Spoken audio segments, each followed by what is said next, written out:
As the weather warms up, so does the home buying season. But in Utah, the market's been red hot all year. The old rules don't apply if you're in the fight to get an offer accepted.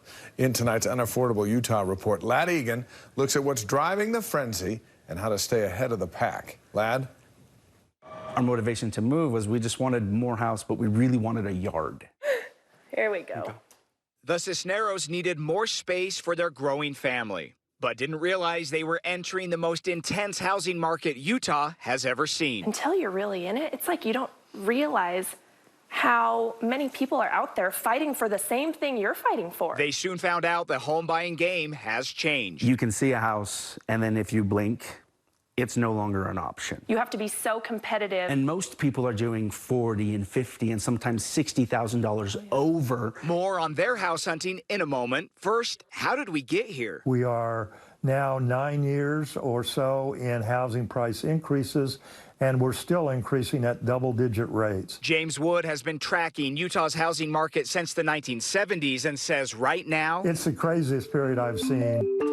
He says it's the perfect storm. Not enough homes, low interest rates, and Utah's growing population all putting intense pressure on prices. What we have is a buyer's panic, and people just want to get in. 2 years ago, the median home sales price in Utah was $315,000. Now it's $425,000. With half the number of homes for sale as a year ago, the limited options result in bidding wars. It's a scary market. It's an unhealthy market, and I'm not sure how the correction is going to come. It will come. What we're seeing right now is not sustainable. So how do you win the home buying war? The common conversation I'm having with most of my clients right now is, hey, we got to come to play from day one. Real estate agent Justin Hurd says that means access to cash up front. It's not uncommon to see $20,000, $30,000 of earnest money. Even if that means borrowing from a relative or 401k. But it's just what they're having to do to compete. Depending on your tolerance for risk, making some of that money non-refundable could make your offer more attractive.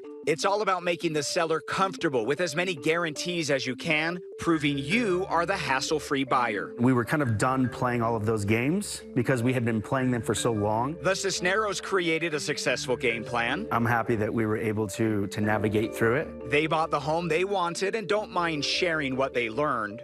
First, find out what's important to the seller and craft the offer to match. Do they need extra time to move? If so, offer to lease the home back. Bottom line, you need to be creative to win. People are not always taking the offer that's the highest offer. Consider other out-of-the-box ideas like visiting estate sales or the neighborhood where you want to buy. One successful buyer simply showed up at a park and asked other moms if anyone was getting ready to list their home. In searching for other solutions, I stumbled across this creative tactic. I'll just buy the house, and then, you can buy it from me.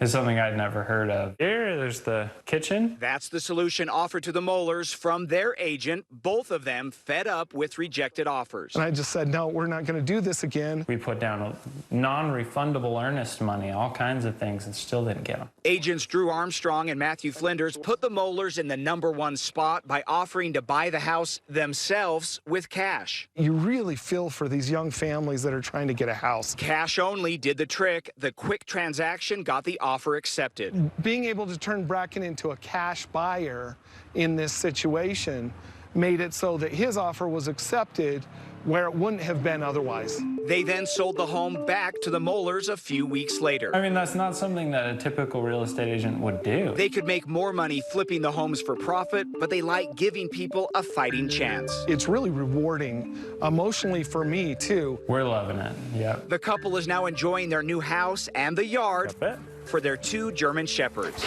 and can't thank their agents enough for going above and beyond. Thank you. I constantly said thank you for doing this, and it's a service. It really is.